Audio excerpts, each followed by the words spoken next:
Well, ladies and gentlemen, we are going to start today in this merry town of Bells by taking a guided tour, if I can find the guide. He's supposed to be up there somewhere, so we're going to go and find him. I've just seen him.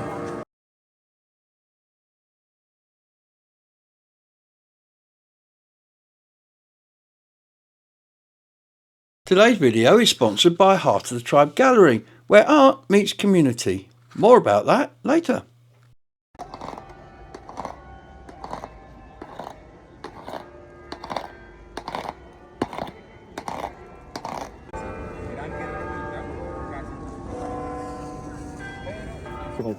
When I heard the history of Brugge started, try to imagine the 5th century. The Roman Empire collapsed and all the barbarian tribes came over here. The barbarian tribes, the Franks, the Germans, the Goths, the Saxons, the British, the Longobards, the Burgunds, the Avars, later on the Muslims and Spain and Portugal, and then the Croatians and Yugoslavia. So there was a war on for 400 years, everyone fighting everyone. And at the end of that fight, there was one winner. He won it all, a Frankish tribe. He called this big country Francia, you can say. Voilà. See, quite a big country, huh? Today you can say France, Germany, Netherlands, Belgium, Luxembourg, parts of Austria and Switzerland. And his best friend, the Pope, was fighting a war as well. But the Pope was losing, so he could use a little help. So he took his army and together they defeated the Longobards and Lombardia. Yes, and the Pope, he was so happy that his friend came to help. He made him the emperor of the red and the blue country. Can you imagine? A quite big empire, huh? Maybe you heard his name. He received his crown on Christmas 800, Charlemagne. Yeah, well, but the country, the empire, I must say, too big to govern. So his sons divided the country in 3 smaller parts. And this is probably for Europe the most important treaty ever. The Treaty of Verdun, 843. And why so important? Because running away. Yeah. And why so important? Because for the first time in history, you see the big countries appearing. You see the blue part, West Francia. You see the red part, Germany. And in between, always the point of dispute, the country who disappeared. Today it's a department in France, Lorraine. When I say the point of dispute, remember the independence of Germany, First World War, Second World War. Yeah. But for us, the blue part, which is important, because there in the north, there we are, Brugge, Flanders. Yes. And our king, Charles the Bold, he had 3 major problems. His first problem, his oldest son, who would become the king after him, he was I must say it well, was a stutter. No, a stutter. Yes. Well, and if you are a stutter, you know what a stutter is? I can't talk very, very well. Yeah. Okay. Well, if you don't understand me, ask her. Please ask her. And if you were a stutter these days, they thought you weren't fit enough to become a king. So he received his power very late. So the younger son said, "Oh, my brother can't become the king. I will become the king." Yes, his father refused it. The younger son didn't agree with it, and with a few nobles, he started a war against his own father. So father and younger son at war. First problem. Second problem, while he was fighting his younger son, the Norman came along, the Vikings came along, trying to plunder Paris via the Seine, and he wasn't there, so he had to pay them off. So they returned, as sometimes he had the time to fight him. So he had 2 wars on his hands, one with his younger son, one with the Vikings. And then his third problem, his daughter, Judith, 12 years old. And we all agree, if you have a daughter and she's 12 years old, she's old enough to get married, huh? Yeah, I thought so too. He looked to England, but England, yet countries like Wessex, Sussex, Northumbria, Mercia. And the king of Wessex, Ethelwulf, he married Judith. Ethelwulf, 56 years old. Judith, 12 years old. Can you imagine? Yeah. But 2 years later, he died. And she loved to be a queen, so she married the son of Ethelwulf, the prince Ethelbald. So she was a queen again. Yeah. 2 years later, Ethelbald died. We don't judge, man. We don't judge. We don't know what she has done. But her father didn't know what to do with her, brought her back to Paris, put her in a monastery to become a nun. And there she was, very unhappy. She didn't want to become a nun. Yeah. But remember her brother, the stutter? Yeah. He had a friend. A handsome, tall, young, strong knight. The only problem with the knight was he had no money. It was a poor knight. Baldwin was his name. And the stutter said to Baldwin, "Hey Baldwin, why don't you come over to Paris? Kidnap my sister. She's very unhappy there in the monastery. Kidnap her and marry her." And Baldwin, nothing to lose, on the Christmas Eve, he jumped on his horse, went over to Paris and kidnapped Judith. Yes? You must know, Judith was informed by her brother, and she loved to be kidnapped. Yeah, she was waiting there, with her 2 Samsonites. Don't believe the Samsonite part. But they fell in love, got married, in secret, without the father. The father, he heard it. He was furious. He would kill them. He would chase them all over the place. And the only place they could run to was to the Pope in Rome. And in front of the Pope, on their knees, they asked forgiveness for what they had done. But the Pope said, you got married out of love. And they said, yes, it's out of love. Then I can't stop it. Then the marriage is legal. Your father must accept it. So 2 wars on his hands and a son-in-law without money. Business didn't go well.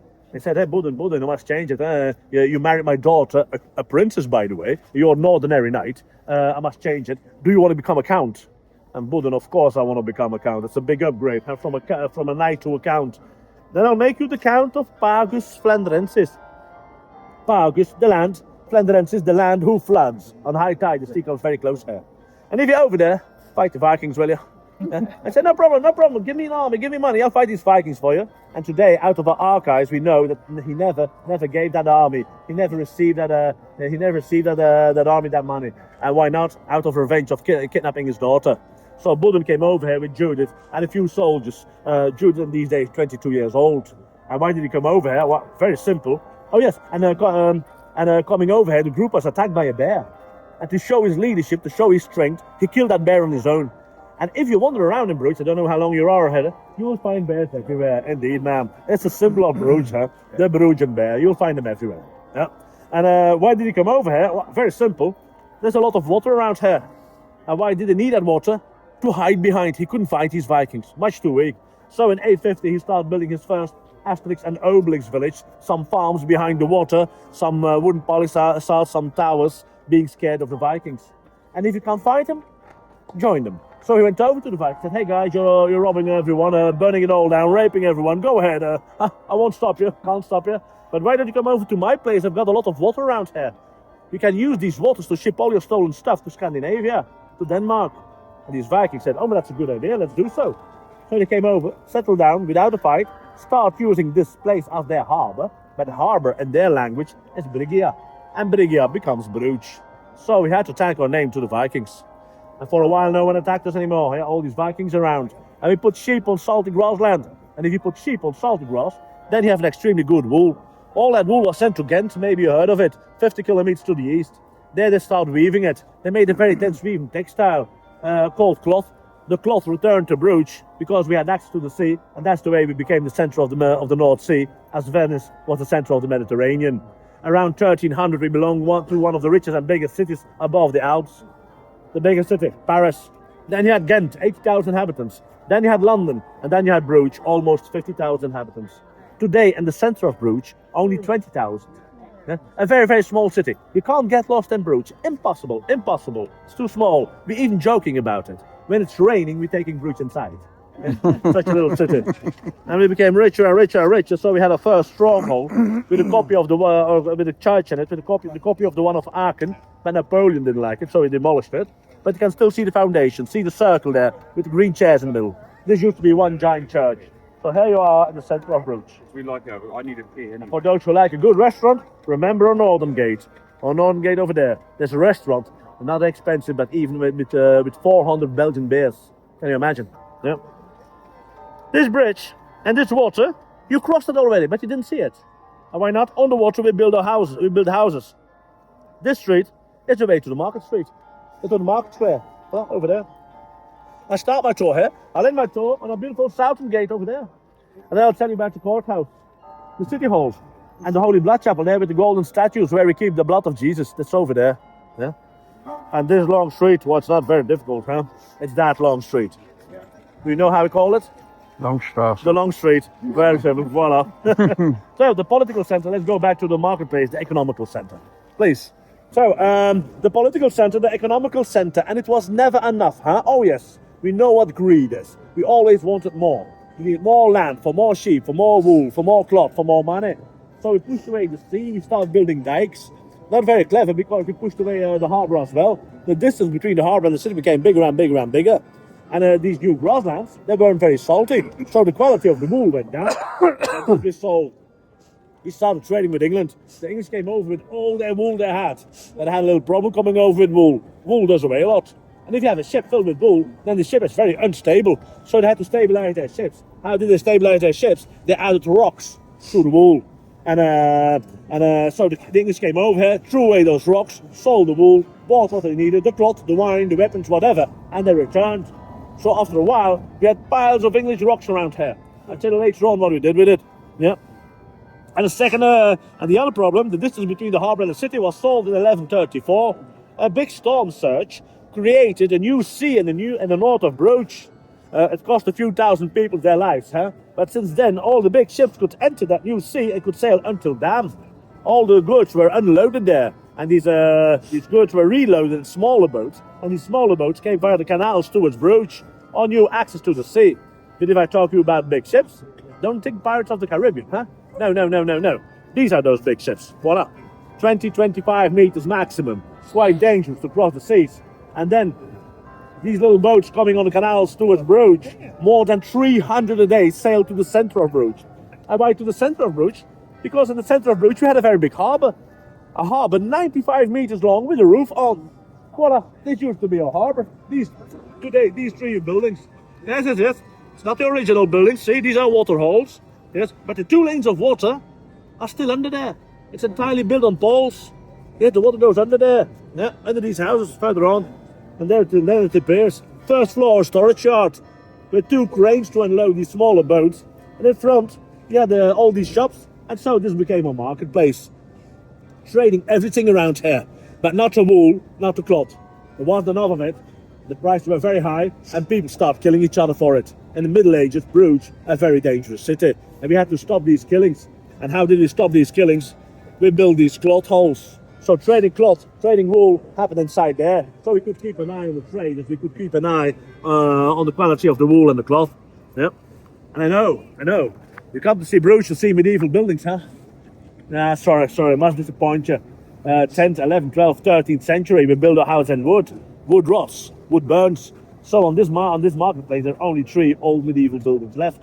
The first one, 1240, or cloth holes.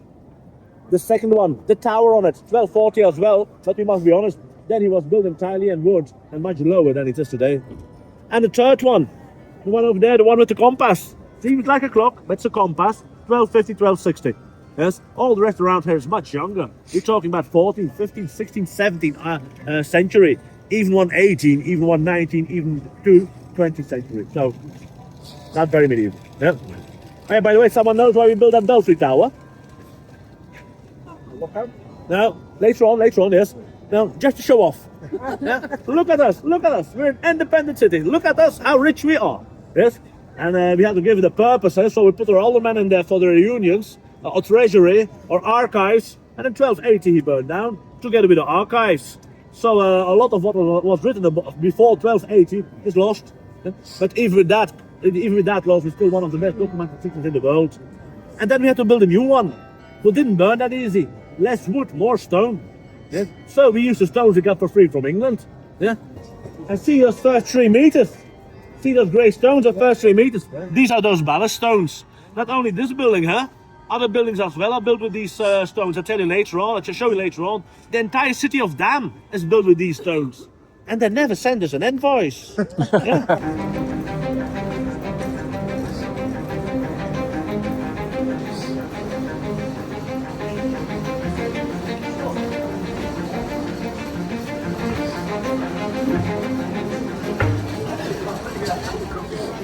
So why do I put it there? So you have to see the belfry tower, huh? Here we became rich, huh? Try to imagine the first floor, a marketplace and a storage yard, a very busy place.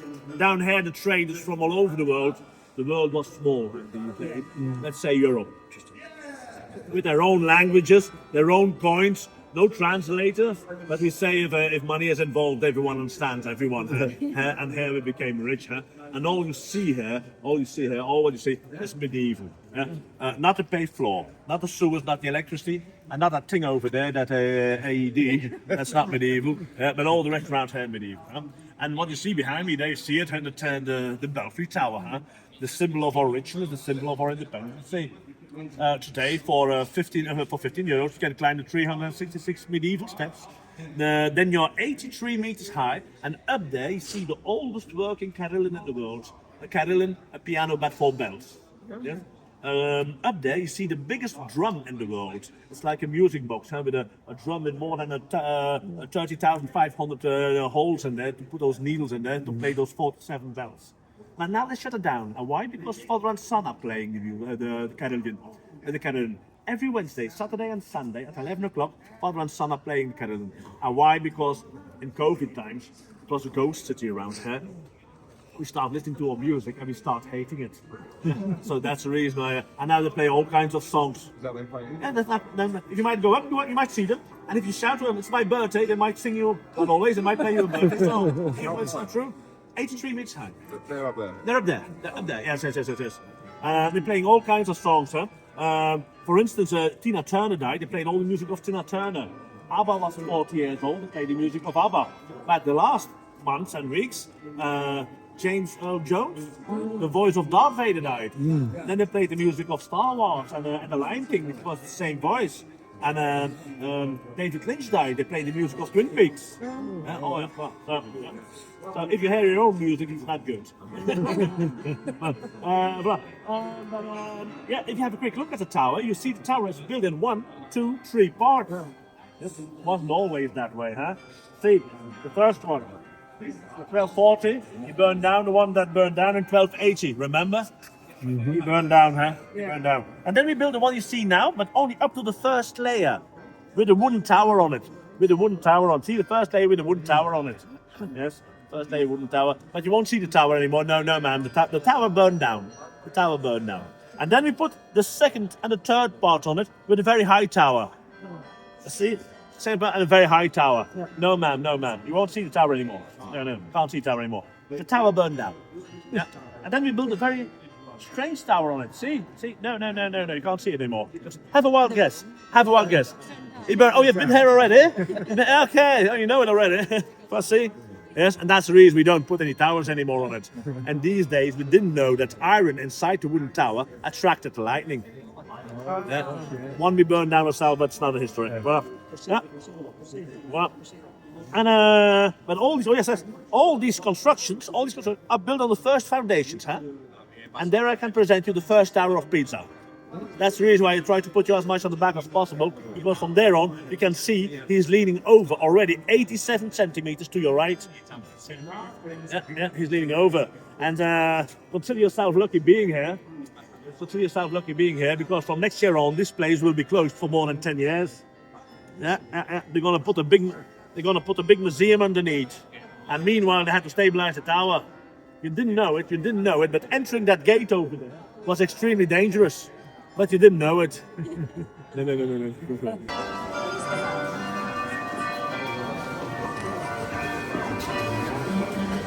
See that monument behind me? That's the only monument you'll find in Brugge considering the First World War, Second World War, and the independence of Belgium. About the only monument, we must be honest, Brugge has not much to do with it. Yeah? First World War, Flanders Fields, 50 kilometers to the south. Kortrijk, Ippen, Dixmuiden, completely destroyed. Around here, no major destruction. In the Second World War, the Blitzkrieg passed that fast. No destruction. And when the Allied forces returned, Brugge got surrounded. And the German officer around here received a direct order by Hitler to destroy Brugge completely.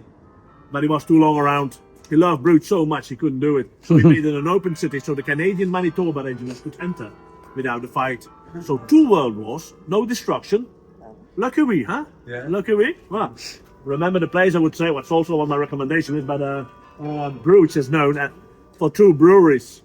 And I think some of you like tasting a good beer. And the first brewery, the first brewery, Bourgogne de Flanders. The second, the Half Moon Brewery. But Bourgogne de Flanders can only be entered by one side, is that straight. Just behind the corner there, they have an entrance of a very, very beautiful brewery in a medieval building. And why can you only enter it that way? On the other side, there's water. On the other side, there's a very beautiful terrace where you can taste the beer with some finger food. If you like tasting a beer, I would recommend you the place. Yeah. Well, let's stop. That's all these houses behind me. These houses are Gothic houses. Gothic. Built at the end of the 16th, early 17th century. 40% of the houses in Brugge are houses like these. And why so many houses, so many old houses like these? Try to imagine, we were at war, and then for 200 years we were very poor. 2 world wars didn't destroy us. That's the reason why Brugge was that old. In 850, Brugge was founded. 25 counts and countesses around here. We became richer and richer and bigger and bigger. The richest part of the France we were, yes? And then we had the Dukes of Burgundy. They made us even bigger and richer. They created the 17 provinces. The 17 provinces in the Middle Ages, the richest region in the world. Today you can say Holland, Belgium, Luxembourg, the north of France, the west of Germany. A very rich region, a Catholic region. What? Not very Catholic. Yes, for these days, everyone was welcome around here. If you were a Jew, a Muslim, a gay, a rich, a humanist, a liberal, a capitalist, a communist, we didn't mind. A Lutheran, a Calvinist, we didn't mind. We had a wars, we had our problems among each other, but we solved it. Yeah? And we became richer and richer and bigger and bigger. And then we became a part of Austria. And then we became even richer. Can you imagine? Yes? And then we became a part of Spain. And then it was done, finished, over. Yeah.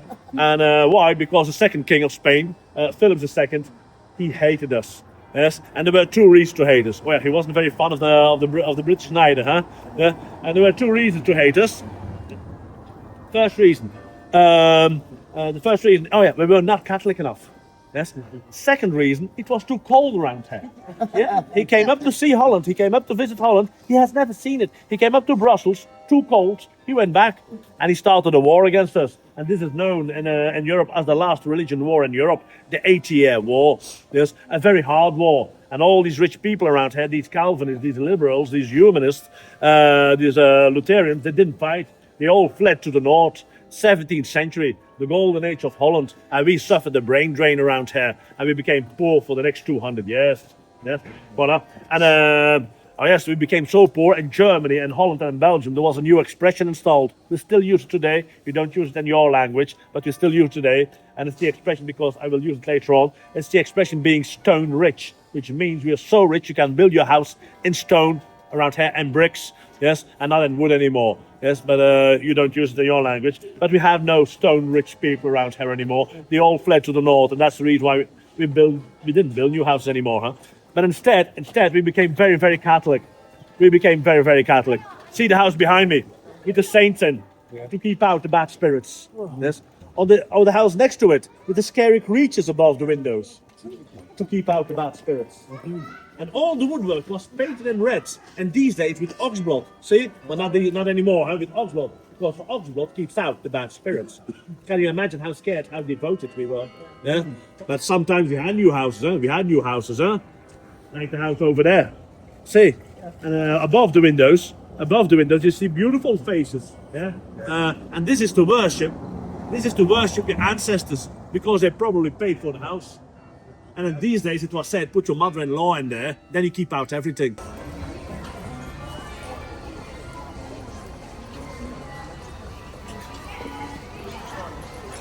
See the statue? Madonna with child. If you wander around in Brussels, you'll see them everywhere. We have more than 340 of these statues. Can you imagine? Quite a lot for a little city like Brugge. And why so many of these statues? Two reasons. First reason, the owner of this house said, I'm a sinner, but I went to church. I made a confession, and if you made a confession and you put a statue like this in your facade, then your place in heaven was assured. You could do whatever you want. Could start wars, killing people, raping people, it didn't matter. You went to heaven. Since then we're joking, God must be a capitalist.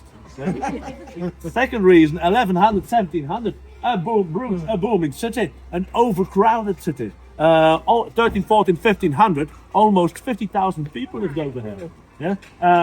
And today, 20,000. And these days it was a city much smaller than it is today. So these people lived in very small, very little houses. And they didn't work in these houses, they worked in the streets. For instance, and the streets, they weren't paved, it was just mud.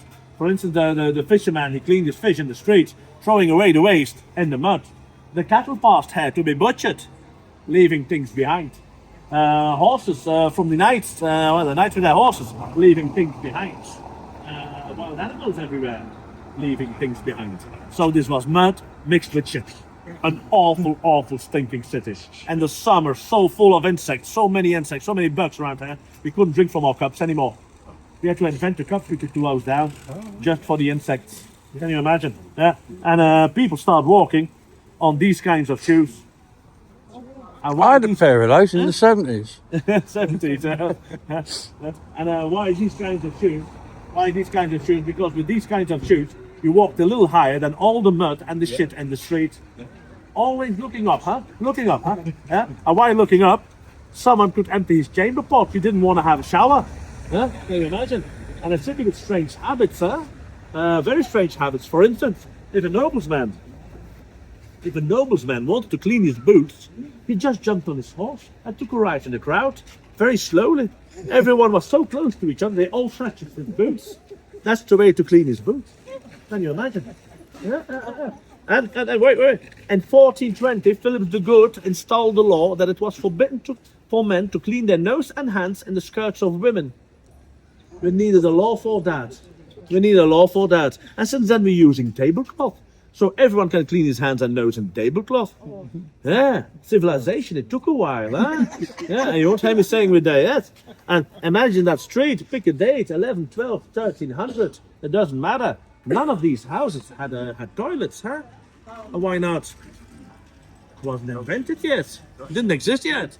So at night you went on your pot, in the morning you threw it in the street. Yeah, but when you were out in the day, you had to find yourself a little privacy. In an overcrowded city like Brugge, possible. There were no public toilets, so people did it everywhere, against the houses, in the street, in the water. Yeah, but it was forbidden to do so under a statue like this. And that's the reason why we have so many of these statues. We had a lot of rich people around here, and they all bought themselves a statue to put in their facade to protect the city, the house from peeing and pooping against it.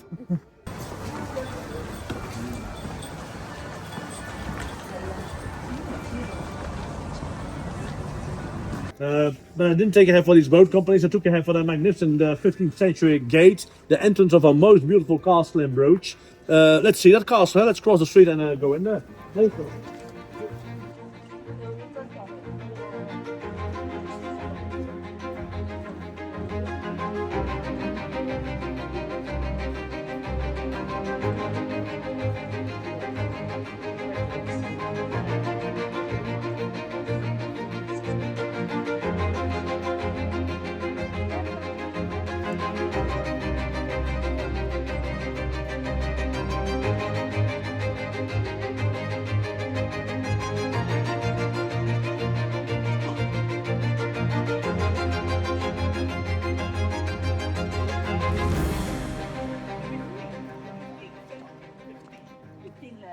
Beautiful castle here. The castle of Gruthuizen, 15th century, renovated 17th century. And in the word Gruthuizen, you hear two words, Grut and Huizen. Huizen means house. So here lived the knight of the house of Grut. And there he is above the door, and on his horse in full armor. And you see the horse has one leg up to show the world that he died on the battlefield. But he didn't die on the battlefield, he died in his bed. So today we're taking his bed, must have been a battlefield. Yes, you're not sure. Yeah. A very rich man, a very rich knight, and how come? He was the only one who could sell the Groot to the breweries. And what is Groot? Groot is are herbs, a mixture of a species, all different kinds of species and herbs to make beer with. And there were more than 400 breweries. That's the reason he became so rich. And why so many breweries around here? No one around here drank water. Drinking water was committing suicide. Yes, these canals were open sewers.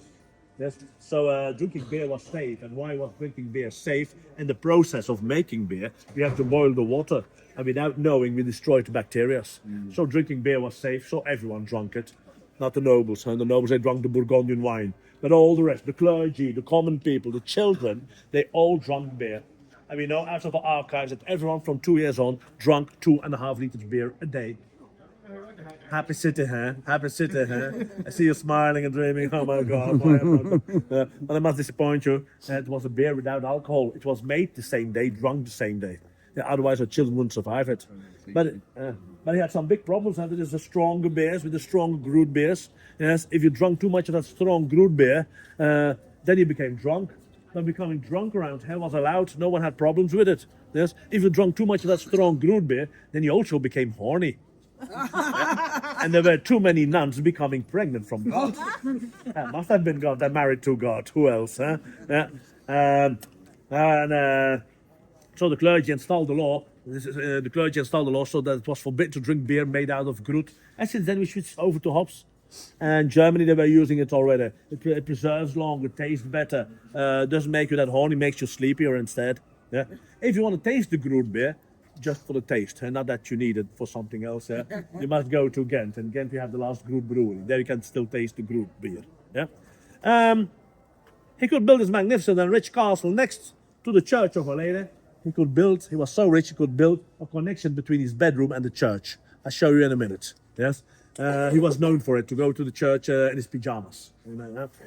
Today it's a very beautiful museum. In front you see that modern ticket office. And why that modern? You must know in Brugge there's a law installed who forbids to build new constructions with a medieval look. Otherwise we start building Disneyland. Otherwise we start lying to our visitors. So all new constructions built in Brugge must have, let's say, a non-medieval or a modern look. Good. Yeah? Well, he built his house next to the church of Our Lady, and if you have a quick look at the church, you see the church is entirely built in bricks. This is the highest brick construction in the world. 117.5 meters high. Yeah? Nothing else than bricks. Even the tower is built in bricks. Yeah? We built 600 years on it. We started in 875 and we finished it in the late 1400s. Not every day we built on it. Huh? Each time we had some money. Yeah? And when we finished it in the late 1400s, in Germany, they made one a little higher. So today, it's the second highest brick construction in the world. Yes. In there, you can see this. Maybe you know this, a Madonna with Child made by Michelangelo. The only statue of Michelangelo who left Italy during his life, ordered by the clergy of Siena. And once they saw it, they didn't want anymore. And Michelangelo became extremely angry and asked, "What's wrong with this? This is a masterpiece. Tell me what's wrong with it." And then they said, never, never show a Madonna with her legs open. And here she is with her legs open. Can you imagine? Madness, huh? Madness, huh? And this was a lie, huh? This was a lie, huh? The real reason was they had no money anymore to pay for it, and they were too ashamed to say so. Luckily for us, there were two Flemish traders around who said, "Oh, it's for sale. Let's buy it." They bought it, and they gave it to the Church of Our Lady. Stolen twice. The first time by Napoleon, who said it doesn't belong in a shithole like Bruges. Well, he said in French, but it's the same. He was defeated in 1815, so the statue returned. The second time it was stolen by the Nazis. But luckily for us, George Clooney gave it back to us. Yes, George Clooney. Yes, he gave it back to us. Yes, George Clooney. It must be an old man. I've seen it on television. He was a soldier in the Second World War. I'll tell you. When the Allied forces returned, they were followed by a platoon of the American army, and this platoon was called the Monuments Men. They had to look for all the stolen art all over Europe. They found it somewhere in Austria, ready to be destroyed. Luckily, it didn't happen. And later on, they made a movie about these guys called The Monuments Men with George Clooney. Yeah.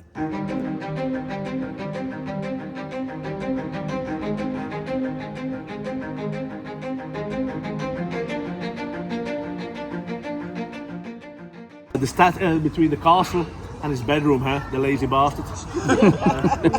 Safety reasons, huh? Safety reasons, huh? He could go to the church without leaving his castle, so they couldn't attack him. See that church? You see three different styles in one Gothic church. And why? Because we built 600 years on it. In these 600 years, the style changed. The oldest part, the center part. And there you can see it's built with the little grey stones we found in our field stones. Not very strong, yeah? The second part, we built it with the stones we got for free from England. See, all these ballast stones are in there. And the third part, we built it with the bricks that we made ourselves. So see, three different styles, one Gothic church.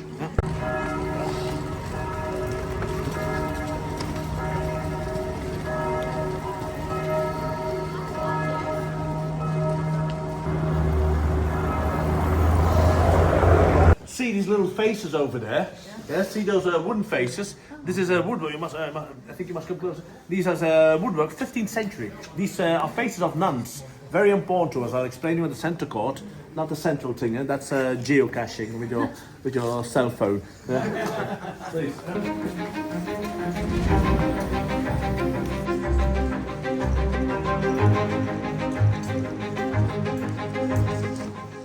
The entire complex you see around here, this is the St. John's Hospital.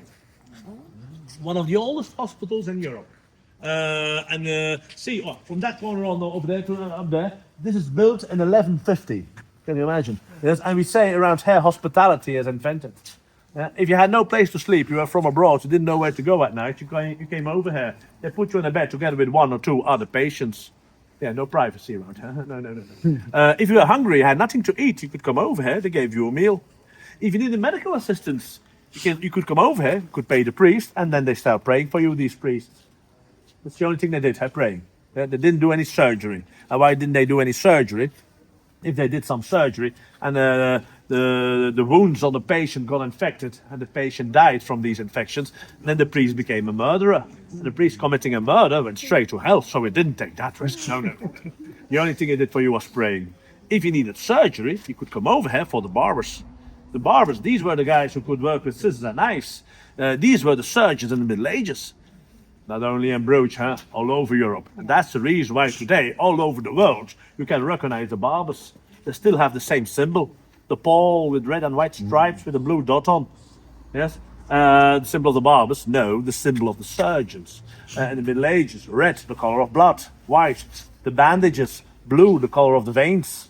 The symbol of the barbers today, the symbol of the surgeons in the Middle Ages. And you try to avoid these guys, because there was no anesthesia yet. So before they got started, they had to knock you out with a wooden hammer.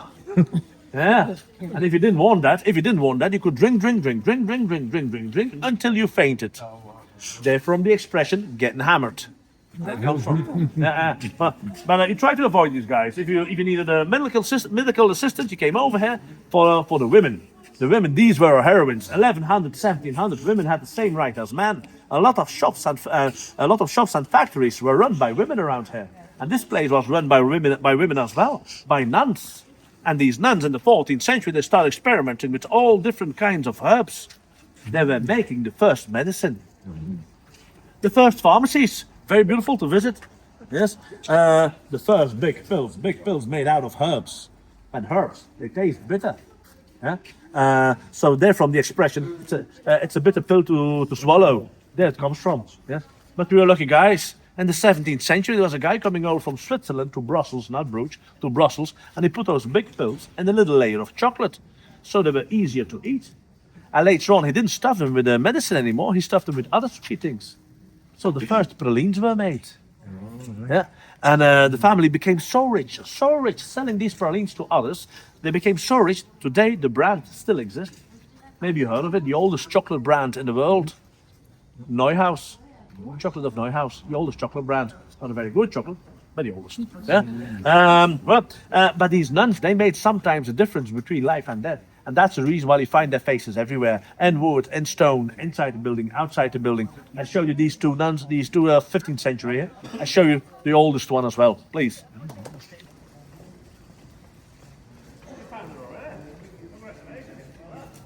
But this is 14th century, a little older than I am. Can you imagine, yeah? But you find their faces everywhere because they made sometimes, the difference between life and death. Please. Bruce buys a lot of modern art. This is one of these pieces. I never understood it unless until they explained to me, and then I had an aha moment. now I got it. Oh my great! I will tell it to you, but you won't have that aha moment. I tried it so much before, many times before. But what do you see around here? You're in a hospital. What you see around here is a patient, and he's laying down. Yes, but he's helped by nuns, black and white. And we feed him with the medicine of nature. Normally this is a fountain, but they shut it down because it's freezing temperatures, etc. See, but this is a fake tree, this is a branch, and normally there's the drops of water falling out. See, you can see it's a fake tree. Yeah, see? And then with the medicine, the herbs, the medicine of nature.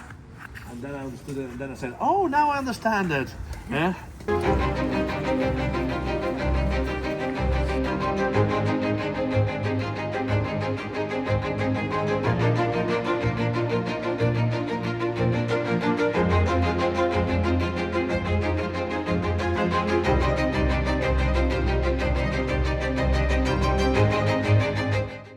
You like the construction? Yeah, you like it? Yeah, well, no lights on it at night. And why not? Because this is the scandal of Brugge. And why?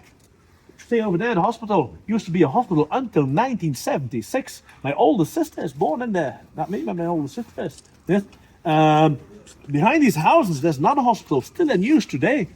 And in the 1930s, the first cars appeared, the first vans, the first ambulances appeared. So we needed a connection between the two sites for ambulances. So we built a concrete bridge with a medieval look. And once we finished it, we said, oh my God, what have we done? Why didn't we put the castle of Rapunzel over there? Or another Disney figure? Yeah. And this is the reason why 30 years later then, we installed the law that's forbidden to build new construction with medieval look. Today we're still arguing about, some people are still arguing about it. What shall we do with it? Some people say we must tear it down. It's an entire mistake. It's fake. Other people say no, 1933. It's writing its own history, almost 100 years old, so leave it. I say let it be, let it be. Otherwise I have a gap in my tour. The swans, the breeding grounds of the swans, they symbolize Brugge in two different ways. The first thing, they symbolize richness. If you were a rich family, you could ask the permission to the count to have a couple of swans. And if he gave you the couple of swans, you could chain your swans with your weapon shield to show the world how rich you were. Yes, but also to show the world, look at me, I'm friends with the count, huh? Don't touch me. Yes, I've got powerful friends. The second thing that symbolizes, it's not only in Brugge, no, it's in Belgium and Holland, and Luxembourg, Germany, Switzerland and Austria. And these countries, they also symbolize prostitution. And why? And why prostitution? Oh, if you see in these countries an old house with swans in the facade, you may bet your money on it. This used to be a brothel. Yes, and why? Because if you look to a swan, what do you see? Something very white, very pure, very honest, very clean. But a swan without feathers, the flesh is black inside. So the devil must be inside to seduce the man. Voila, that's the reason why they symbolize prostitution. And if you were a prostitute in the Middle Ages, you had to attract clients. And how did you show you were a prostitute? You put a little white handkerchief, a little white nap on your hair to show you were a swan, to show you were a prostitute. They don't do it anymore these days, huh? Yes, if you see someone with a little white handkerchief or whatever on her hair, it might be a nun, huh? Watch out, huh? Watch out.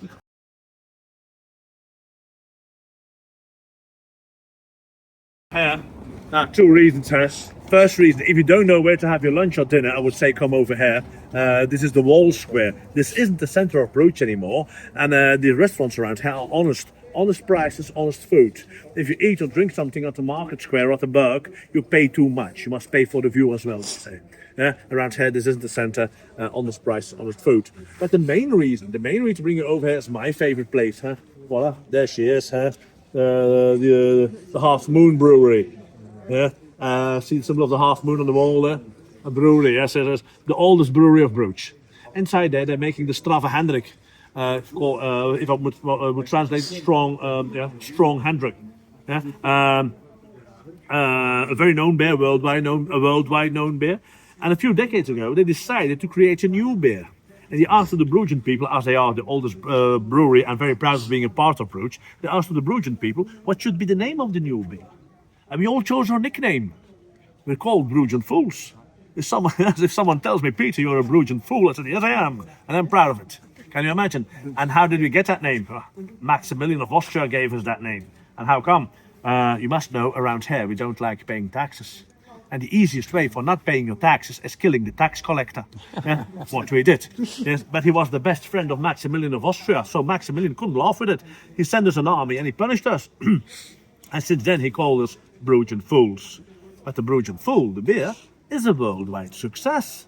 It's such a big success, the brewery had to grow, and there's no place anymore. So they had to leave Brugge. They didn't want to leave Brugge, they're a part of Brugge. So they decided to put a bottlery outside the Brugge. So the brewery inside could grow. Clever idea? Well, not very clever, because the trucks collecting the beer were destroying the streets, and the cost for the transport was extremely high. So in 2016, together with the city of Brugge and with crowdfunding, we decided to put a pipeline under the city of Brugge, from the brewery to the bottlery, 3.276 kilometers long.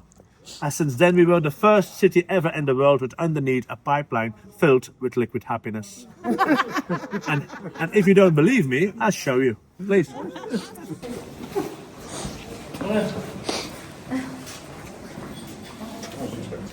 No, it's under pressure. No. Oh, there they are, 3.276 kilometers. Okay, voila.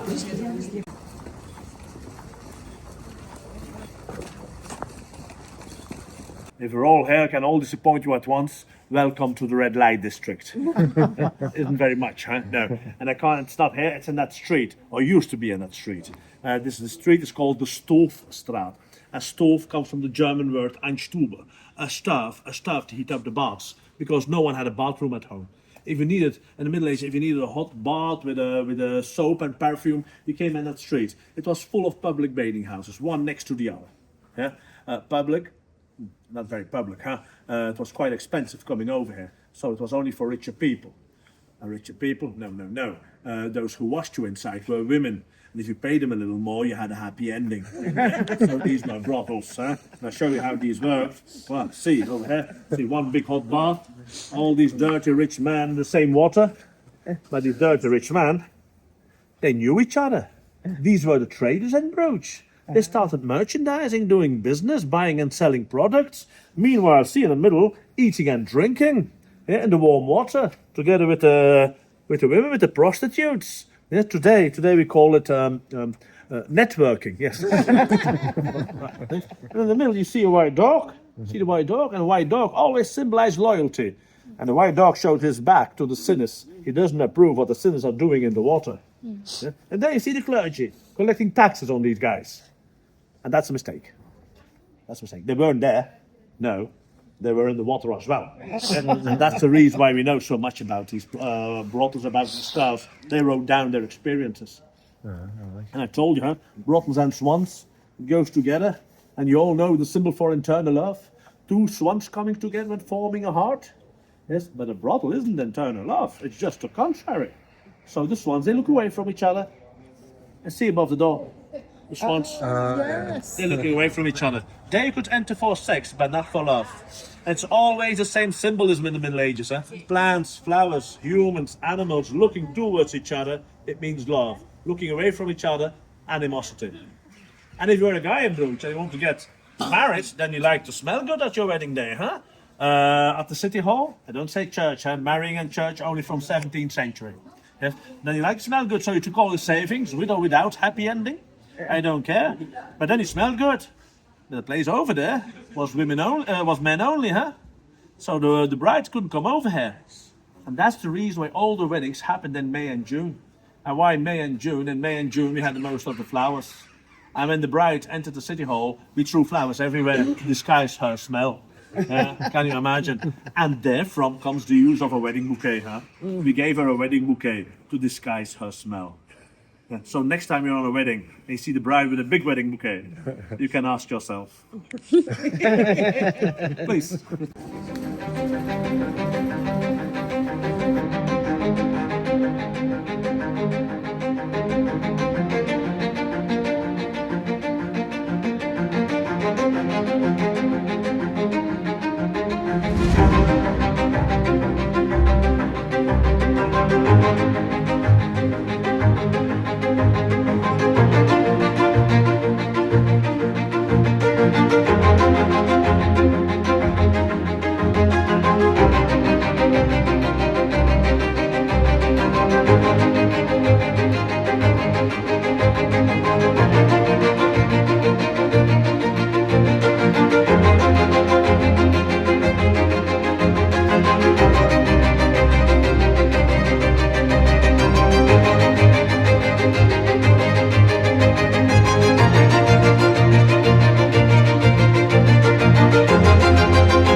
Old chocolate street. There will be a lot of chocolate shops, waffle shops. But if you ask me, but that's personal, the best fries over there in the Delicious. There can eat fries baked in real ox fat. Very unhealthy, and very good. And if you're vegetarian, you go to the other side. There you have the Flint bar. Very good fries as well. Belgian fries, no French fries, Belgian fries. You know the difference between Belgian fries and French fries? No? What? Triple No. cooked. Huh? No. Triple cooked. Don't know You the don't know. difference. The difference is if they're good, they're Belgian fries. So simple. And a lot of chocolate imported around here, huh? bad chocolate. And that's the reason why a few decades ago in Brugge there was a new guild installed, the Guild of the Brugge Chocolatiers, and they make their chocolate conform to Belgian law. The Belgian law is very strict. There's no secret why the chocolate in Belgium is that good. We have a very strict law how to make chocolate. And so if these guys make their chocolate in Brugge, or if they make their pralines with Belgian chocolate and they make their pralines in Brugge, then they can belong to that guild. And today that guild has 28 shops in Brugge. And they're worldwide known. And why? Because among these chocolatiers, we have the world champion praline making. Among these chocolatiers, those who deliver the chocolates for the Vatican. Among these chocolatiers, those who make the chocolates for Keith Richards and Mick Jagger. They like to sniff their chocolates. Strange guys. But they can all do it in here, they can all taste it in here. And I show you how to recognize these chocolatiers. A little more expensive, but very, very good chocolate. Please. To look for, if you want good chocolate, the 28 chocolatiers in Brugge, you must look for this symbol. Yes. Let's say 90% are very, very good of these chocolatiers. Yes, they made a chocolate or they made the pralines in Brugge. Yes, this is the chocolate you can't take home. You eat it before you leave. Does everyone likes chocolate? Mm-hmm. Yes. Okay, then I'll get yourself a moment, please.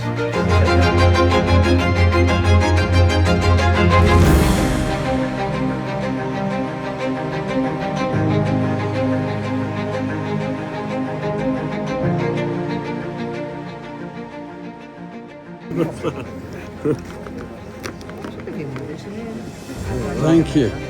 A banana. Yeah. Amazing. That is really good. Good, huh? Tastes like banana. I'm liking that. I could do serious damage in that shop.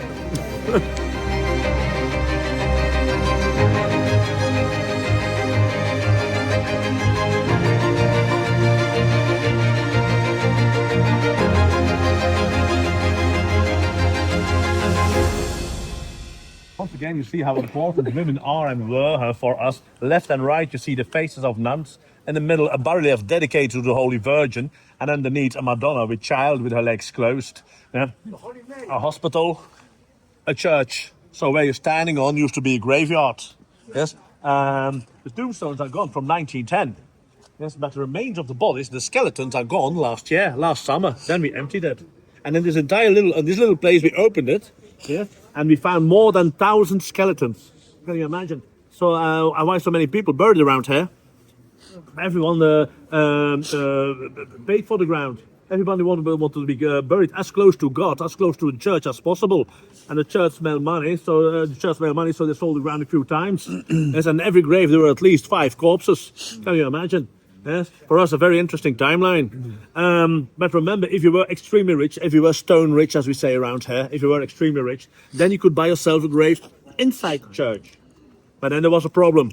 Everyone smelled you decomposing under the floor, and therefrom the expression stinking rich. There it comes from. Oh, wow.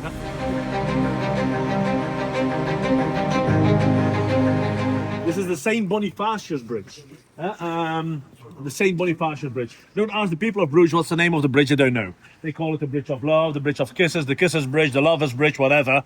And why? Because they're all taking their pictures here when they get married. It's so beautiful, so romantic, so medieval. They're all taking their pictures here. But there are a few problems with the bridge. The bridge was built in 1910. So she's not medieval. Yeah. And why 1910? Try to imagine 1700, 1900, Bruges was a very poor city. And due to a book, the first tourists came back. So we need a connection between the two sides. So we built a bridge for tourists in 1910. So she's not medieval, but she's beautiful and romantic, huh? Blah, blah, blah, blah. Well, she's not so romantic neither. Because in these days, we had no money to pay for the materials. So we used the tombstones from the graveyard. These are old tombstones. But we turn them upside down so you can't see it. Well, Yes, on the left. but some we forgot to turn over. Yeah, like the one over here. See the one over here? Yes, and indeed, sir, the one over here. I see it very well. See the one over here. On the other side, there's another one. So she's not romantic. She's not medieval. I hope you like her. Otherwise we came over here for nothing.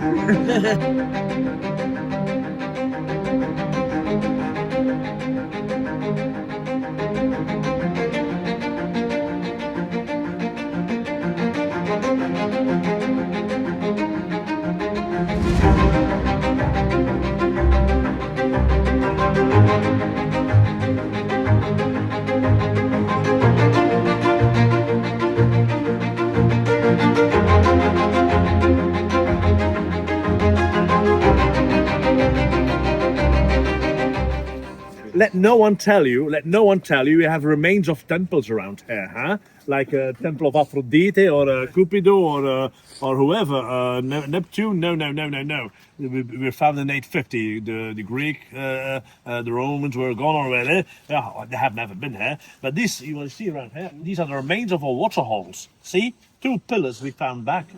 And we put them there as a reminder. Yeah, so this is see, these are 2 of these pillars. So nothing to do with a Greek temple or a Roman temple. Huh?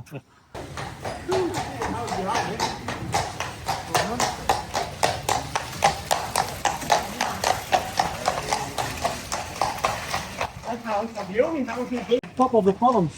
You see papyrus leaves, who reminds him to his wars in Egypt. Yeah? But he has never seen it. He was defeated in 1815 and we finished it in 1816. So he has never seen it. Yeah? Please. Yeah.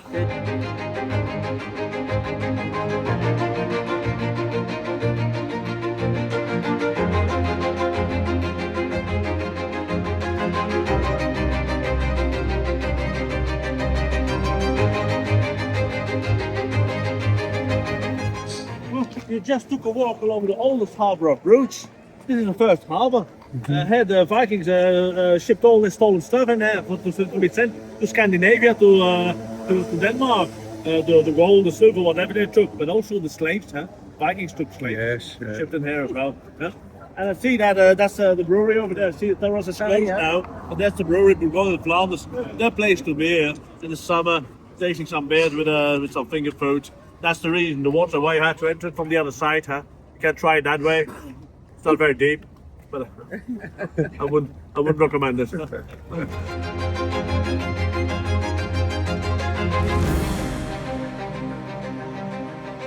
But I think some of you like waffles.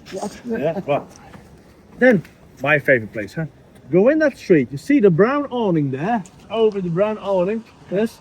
You see 2 brown awnings. The second brown awning, the House of Waffles. It's a waffle restaurant. You can go in and sit down and can eat waffles 20, 30 different ways. The place to be. Huh? And it's a very good place. I can know it because if my daughters don't answer their cell phone, they know their own shit. If you Google Bruges, you see one of the most iconic pictures. And the picture is taken there next to the stairs where you can go down for a boat trip. Yes? If you can stand in the corner there's a guy now with a red jacket, with a dark red jacket. If you can stand there, in one view, you see the Church of Our Lady, you see the Belfry Tower now behind these buildings, and you see the wooden hotel where Colin Farrell jumped out of a window when the film in Brugge. You can see it all at once.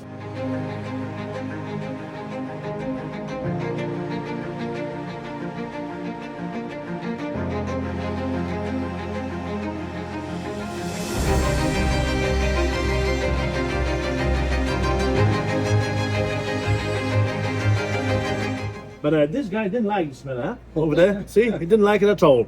And why not? Because this used to be the Tanner Square. Here we used to make leather. And how did we make leather in the Middle Ages? Big barrels filled with urine. And we put the skins in there for 5 months so the remains of the flesh and the hair could leave the skin. Yes? And after 5 months we pull it out and we start squeezing it to make it soft. Can you imagine there with stones and pigeon shit? But most of the time we didn't have enough pigeon shit, so we used dog shit as well. Can you imagine how it smelled around here? This was the most stinking place of a stinking city. But these guys, this guild was a very proud guild, very rich, huh? All these houses belong to them. And some of the expressions we still use today are coming from the Tanners. And maybe you know them, I try them on you. First one, on Saturday, we always did the coloring of the painting. The coloring of the leather, we painted the leather in all kinds of colors. On Saturday, and why on Saturday? It could dry on Sunday. And we went to church, we were Catholic, we didn't work on Sunday. And if we returned on Monday, we could start working again. But not with the color blue. The color blue needed 2 days to dry. And if we came back and there was a lot of blue painted, and we returned on Monday, and we couldn't start working, then we had a blue Monday. And they completely lost a blue Monday. You can't work. No. Yeah. Another expression, and people from England will surely know that one. Yes. If you were from around, you could buy yourself a little pot with a stamp in it from the Tanners. And every morning you could return with your pot with piss. They paid you for it. they needed the urine, and they paid you for it. And they're from the language, and your language, you still have you don't have a pot to piss in, which means you're so poor you can't even sell your own piss to the Tanners. You're piss poor, yeah, coming from the Tanners. So, and you couldn't. And you couldn't cheat, huh? You couldn't add a little extra water, huh? To have more money, huh? No, because the one who paid you for it was the one who gave you the money was the piss taster. Yeah, and me at the same time he was a doctor as well. So see, he had a little chart, yeah, with all the colors of the urine, and he could say, oh, that's the color that you must have that illness. You must have that illness, and he tasted as well. And one of the easiest diseases to find, to recognize, are diabetics. Yes, the urine tastes sweet. They say. And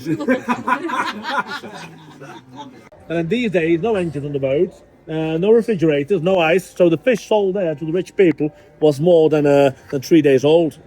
Yeah, covered with salt. I wouldn't have been a fish eater, I think. Yeah, please.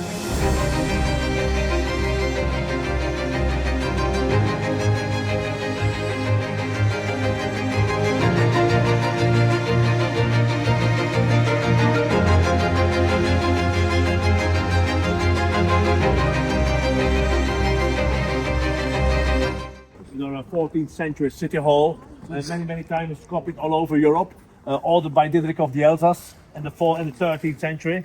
And Diederik of the Elzas, he was an important guy for us. He went 2 times on a crusade. And on his first crusade at the siege of Akko, he was attacked by a soldier. And he killed that soldier. He took up the shield of the soldier, and there was a climbing lion on it. He brought that symbol with him. That's the reason why the climbing lion now is the first shield holder of the weapon of Brugge. Later on, it became the symbol of Flanders. See the yellow flag with the black lion on it. Voilà. And the next story I will tell you, you don't need to believe, you can't prove it anymore, but I will tell you anyway. Yeah, it's written down. The truths are gone, the truths are lost. He went further on to Jerusalem, and there he saw the king of Jerusalem, his cousin. And his cousin was so happy to see him, he gave him, now I'm in a new army, he gave him the remaining clothes of Jesus.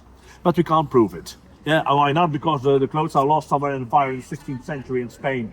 So, but it's written down. But what we can prove, and this is a really crazy story, on these remaining clothes, if they were from Jesus or not, it doesn't matter now, there was still liquid blood of Jesus. 13th century. Jesus died already more than 1200 years ago. Still liquid blood, can you imagine? And we can prove it. He brought it with him. And today you can see the Holy Blood. See there, the stairs there, the Holy Blood Chapel. Every year, thousands of people coming over there to visit the Holy Blood of Jesus. It's not liquid anymore. And we're not allowed to do tests on this neither. The Vatican forbids us. They have done tests on it, and they say it's the real blood of Jesus. And if they never lie, so it must be true. It must be true. And we've got another proof. I see you laughing. We've got another proof. It's also on the internet, on Wikipedia. So, must be true. Must be true. Not many people know. If they go in the corner, they see people disappearing on the ground floor. They're all coming out. Yes, this is the Basilius Chapel, 11th century. The oldest chapel in Brugge. A Romanesque building style. Very, very beautiful. This is a Gothic building style. Yeah? The City Hall. The Holy Blood Chapel with the golden statues as a partly Renaissance, partly Gothic.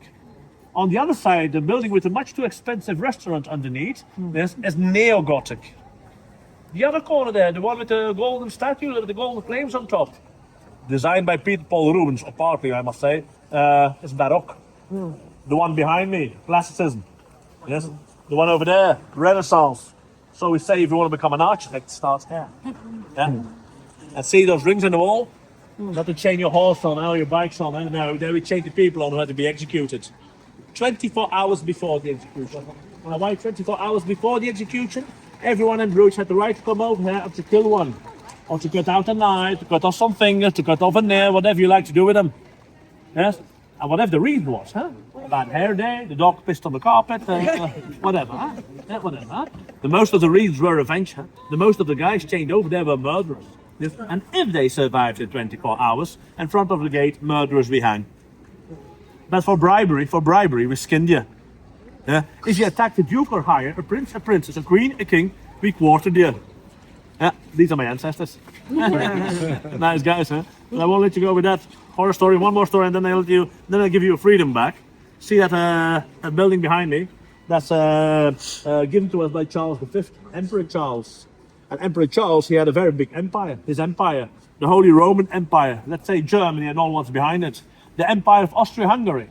He owned Spain, the Netherlands, Belgium, Luxembourg. Some parts in South America where he found a lot of silver. Islands all over the world. So he had a very big empire, and he loved Brugge so much he gave it that courthouse. So he had to build it with his weapon shield in there. His weapon shield, a double-headed eagle, and you can see the weapon shield. See the golden central statue 1 meter below in blue-gray. You see a double-headed eagle. Because everyone sees that eagle. Yeah. Otherwise, I can't continue.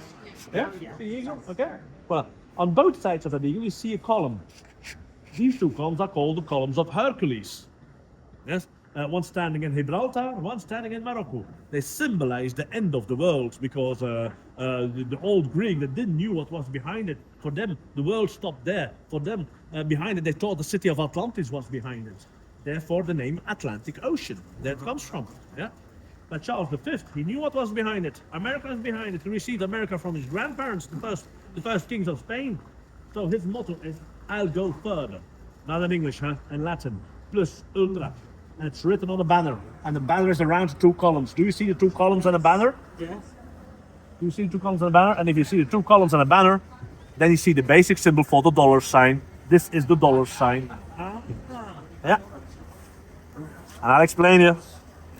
Yes. Charles V and his son, Philip II, always at war. Yeah.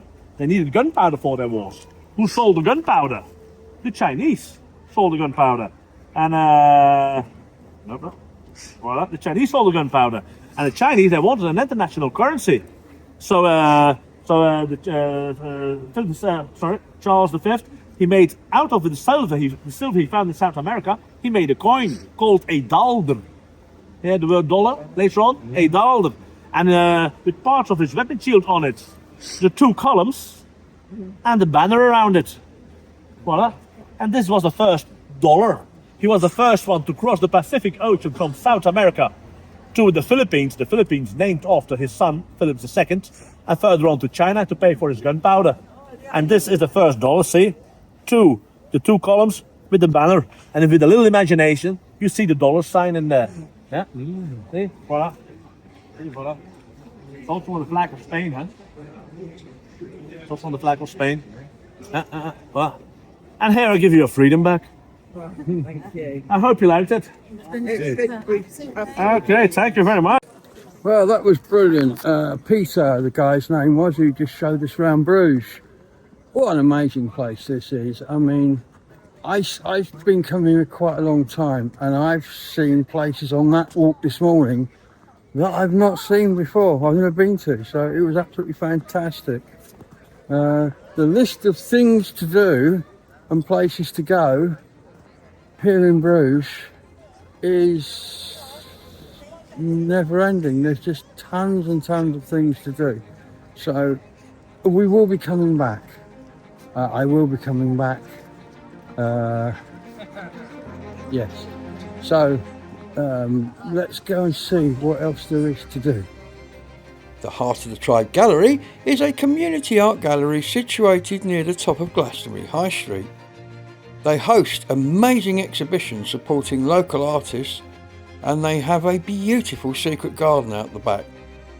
So be sure to check them out and support local art.